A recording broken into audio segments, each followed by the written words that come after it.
भगवद गीता के दूसरे अध्याय का 12वां श्लोक। आप चाहें तो मैं 2-2, 3-3 शब्द बोलूंगी जिससे आप मेरे पीछे दोहरा सके। न त्वेवाहं जातु नासं,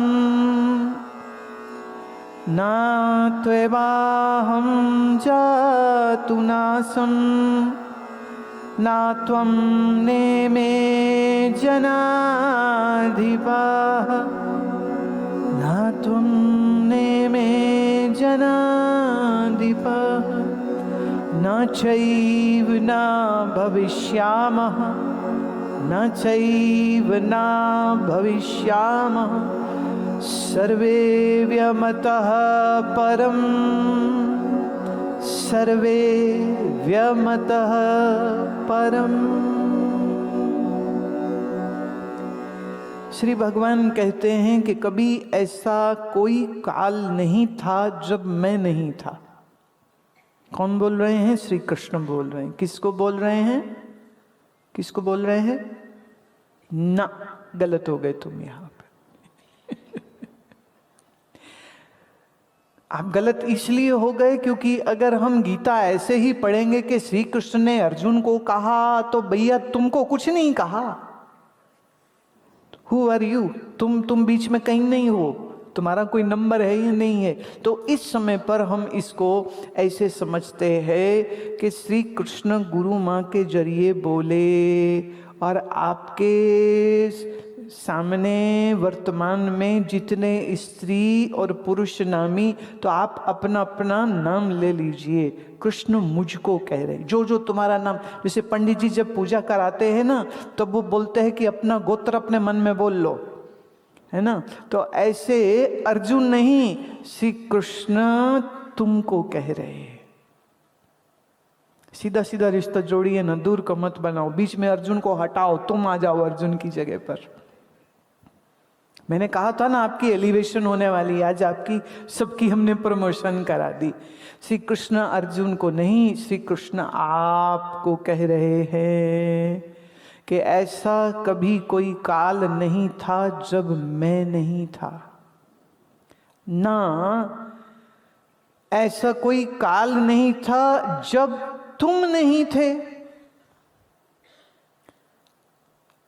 तुम ना इमे। और ऐसे ही इसके साथ उन्होंने दूसरा जरा जो बात जोड़ी है, जनाधिपाह मतलब जननायक जो होता है, जो राजा होता है।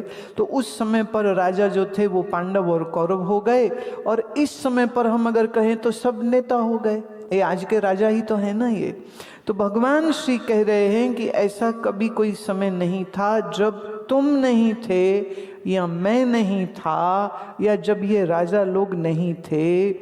और ऐसा भी नहीं होने वाला कि इसके बाद भी तुम नहीं रहोगे, ये राजा नहीं रहेंगे, या मैं नहीं रहूंगा। वर्तमान में हम हैं, आप हैं। भूतकाल में भी तुम थे और हम भी थे, और आगे भविष्य में भी तुम रहोगे और हम भी रहेंगे और श्री कृष्ण भी रहेंगे। पर इसमें बदलाहट क्या होगी? इसमें बदलाहट ये हो जाएगी, जैसा शरीर आज आपके पास है ऐसा शरीर तब नहीं था, और आगे जो शरीर होगा वो भी कुछ अलग हो जाएगा, वो यही वाला शरीर नहीं होगा आपका। तो बदलेगा क्या? आपका शरीर बदल जाएगा। अच्छा, थोड़ा ऐसा सब मुझे आप बताइए, जब आप जन्मे थे तब आप इतने ही लंबे थे और टकले थे, हैं? इतने ही लंबे थे क्या? जब तुम पैदा हुए थे तो इतने ही मोटे थे? जब तुम पैदा हुए थे तो इतनी ही बड़ी तोंद निकली हुई थी? जब आप पैदा हुए थे तो कितने थे? इतने से कि 2 हाथों में माँ आराम से उठा ले, कि 2 हाथ में तुम आ जाओ, 4 किलो 4.5, नहीं तो कोई जो है वो इतने मतलब 4-5 किलो के बीच में ही बालक का जो वजन है, थोड़ा कम हो सकता है, थोड़ा बहुत ज़्यादा हो सकता है। तो जिस समय आप अपनी माता के गर्भ से बाहर आए थे तब आपका देह कुछ और था, और फिर हर साल शरीर बदलता जाता है, हर साल शरीर बदलता जाता है, शक्ल भी बदलती जाती है, इतनी बदल जाती है कि कभी कभी कोई ज़्यादा देर बाद मिले ना तो वो पूछते हैं, बोले ये तुम्हारा लड़का है? बोले हाँ मेरा लड़का। बोले ये तो निप्पल चूसता रहता था और रोता रहता था, ये वही लड़का है? अब वो लड़का चार्टर्ड अकाउंटेंट है अब वो लड़का एक लॉयर है, अब वो लड़का एक बिजनेसमैन है।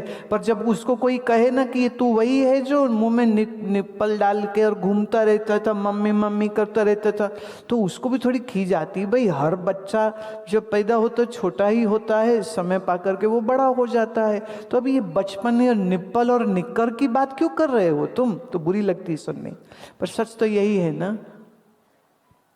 धन्य है ना हमारी माताएं जो हमको पालती हैं, खिलाती हैं, पिलाती हैं, हमारे शरीर का ख्याल रखती है, सुलाती हैं, बीमार हो जाए तो औषधि देती हैं, पिताजी कमा के लाते हैं, सब साधन जुटाते हैं, और इस तरह से मिलजुल करके माता पिता इस बच्चे का भरण पोषण करते हैं और धीरे धीरे शरीर बड़ा होता जाता है। अच्छा एक बात बताओ, शरीर अपने आप से बड़ा हो जाता है कि रात को मम्मी खींचती कि एक तरफ से डैडी पैर पकड़ेगा और एक तरफ से मम्मी चलो खींचो अब थोड़ा लंबा करो इसको? क्या वो ऑटोमेटिकली हो जाता है? ऑटोमेटिकली हो जाता है, क्योंकि जैसे उसके जेनेटिक्स होंगे वैसा उसका शरीर का कद काठी, नए नक्श, उसका शरीर वैसा होने लगता है। तो शरीर तो आपका बदल गया। प्राइमरी स्कूल की अपनी शक्ल याद है? और जब आप स्कूल में थे, 8वीं में थे, तब की शक्ल याद है? अभी पिछले दिनों एक मुझे माताजी मिली, उनकी आयु कुछ 75 साल की थी, पर बड़ी सुंदर, क्या सुंदर साड़ी पहनी, इतना बड़ा बड़ा लाल उन्होंने कुमकुम का तिलक लगाया और श्वेत उनके बाल थे। उनको देख के मैंने कहा माँ कितनी सुंदर है। तो एकदम इठला के कहती है, रे जवानी में हमको देखते, अभी तो क्या जवानी में हमको देखते। मैंने कहा माता मैं अंदाज लगा सकती हूँ, जो तू अभी इतनी सुंदर है तो जवानी में, कहती तब तो आग लगा देती थी मैं, आग लगा। मैं माता जी आग तो तू अभी भी लगा रही है। जा चुकी जवानी की मस्ती अभी भी है, जा चुकी जवानी का घमंड अभी भी है, जा चुकी जवानी का बोध और प्यार और स्मृति अभी भी है। तो शरीर क्या है वो बदलता है।